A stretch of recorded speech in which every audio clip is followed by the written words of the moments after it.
Well, in no time at all, and exactly like everybody probably expected, Mr. Helmut von Sphincter is back with a response to my reply to him, which I will now read you.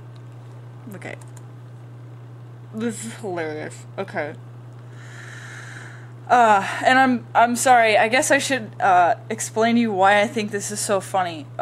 So, first of all, I'm used to only getting, like, trolling comments that have no meaning behind them, and you can't really, like, get to the people anyway.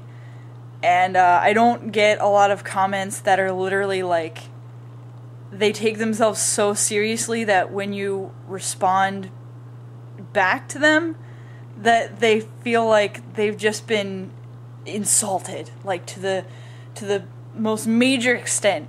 And so that's why I think this guy's so funny, is because I don't deal with this very often, and oh, this is good. Okay.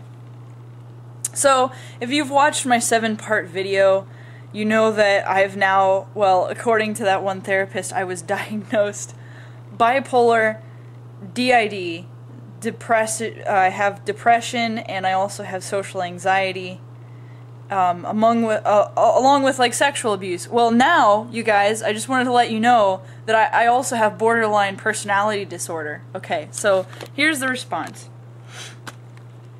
Exactly what I expected. BPDs don't take criticism well at all. I was very nice to you and tried to help you, but BPDs have the absolute lowest recovery rate of all disorders because they love to create chaos around them while continually playing the victim. I guess that's what I'm doing with making this video, right? Is I'm creating chaos by bringing this out into the open, and then I'm playing the victim because I'm like, you guys, look what he wrote me. Okay.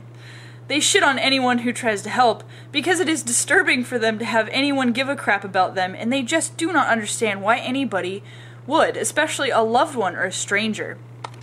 Yeah, you guys who are actually trying to help me by giving me legal advice and by, just giving me advice in general as to this whole situation, I just want you to know that I can't stand your advice, and it just disturbs me deep down that you would even try to help me. Because I like being a victim way too much. Okay, let's continue. They hate themselves so much they cannot accept love. Many doctors refuse to treat BPDs, even with full insurance, because they are such a lost cause, have such intense denial, etc. That seems like highly unethical for someone to refuse to treat you because they consider you a lost cause. That's, yeah, I would, if you're going to a therapist who's gonna not treat you because you're a lost cause, then you're going to the wrong therapist. Because you don't really want to find the problem and change, you want to wallow in your poor me victimization life. You're right, that's why I'm currently in a healthy relationship in a guy that doesn't rape or beat me. And, yeah, among all the other good stuff I do. The abusive boyfriend, parents, wacky doctors. Yep, everybody is out to get you. Fuck! See, I just tried to steer you toward a simple test that might help, but you can't understand why a total stranger would do that. Some people actually sympathize with the plight of others and maybe might pass on a bit of info. If you don't want advice, take down the series. Oh wait, it's just for us to watch and then shut up, right? Or only praise you. What a privilege it is to view your grandiose life. Go ahead, block me. Excuse me for making a suggestion after that hour plus of whining. Who's the borderline personality in this exchange? I'm getting confused. Interesting how you try to boss me around while making it clear you won't be... Wait. Interesting how you try to boss me around while making it clear you won't be bossed around. Right, okay. How attractive. I guess boundaries are just for everyone else. Angst my ass, you're just a troublemaker, period. That part I do agree with. Good luck with your mental problems. P.S. I'm not an armchair psychiatrist. Well, I said psychologist, implying that he can't prescribe drugs. I'm a genius. I've got you all figured out. I lived with a woman exactly like you. Let me take a wild guess. You were prone to stalking the evil man who abused you. Don't lie. I would bet he has a completely different take on the relationship. Well, yeah, I bet he would. And some very interesting stories to tell. Probably along the lines of, run as fast as you can, don't look back. I would fucking hope so. People call me Nostradamus. Further advice costs money. The free sessions are over. Oh, man.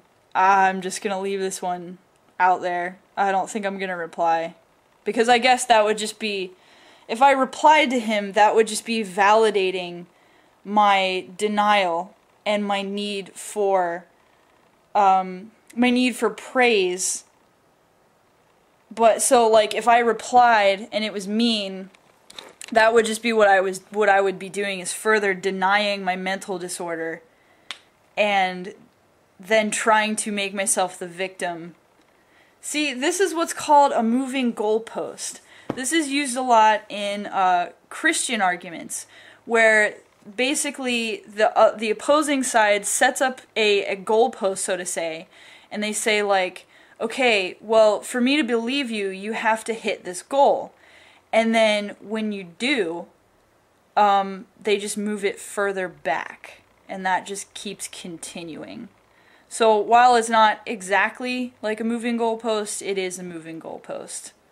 That I can do no right in this situation, because every time I reply to him, I'm either like furthering myself in denial, and thus making it more apparent to him how much of my, or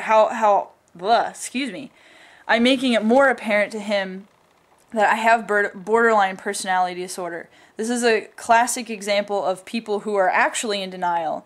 They're just so, like, full of themselves that they think they can say no wrong, and so when you try to, deny them, then they're like, oh, well, the problem's with you, it's not with me, and it'll just continue forever and ever and ever.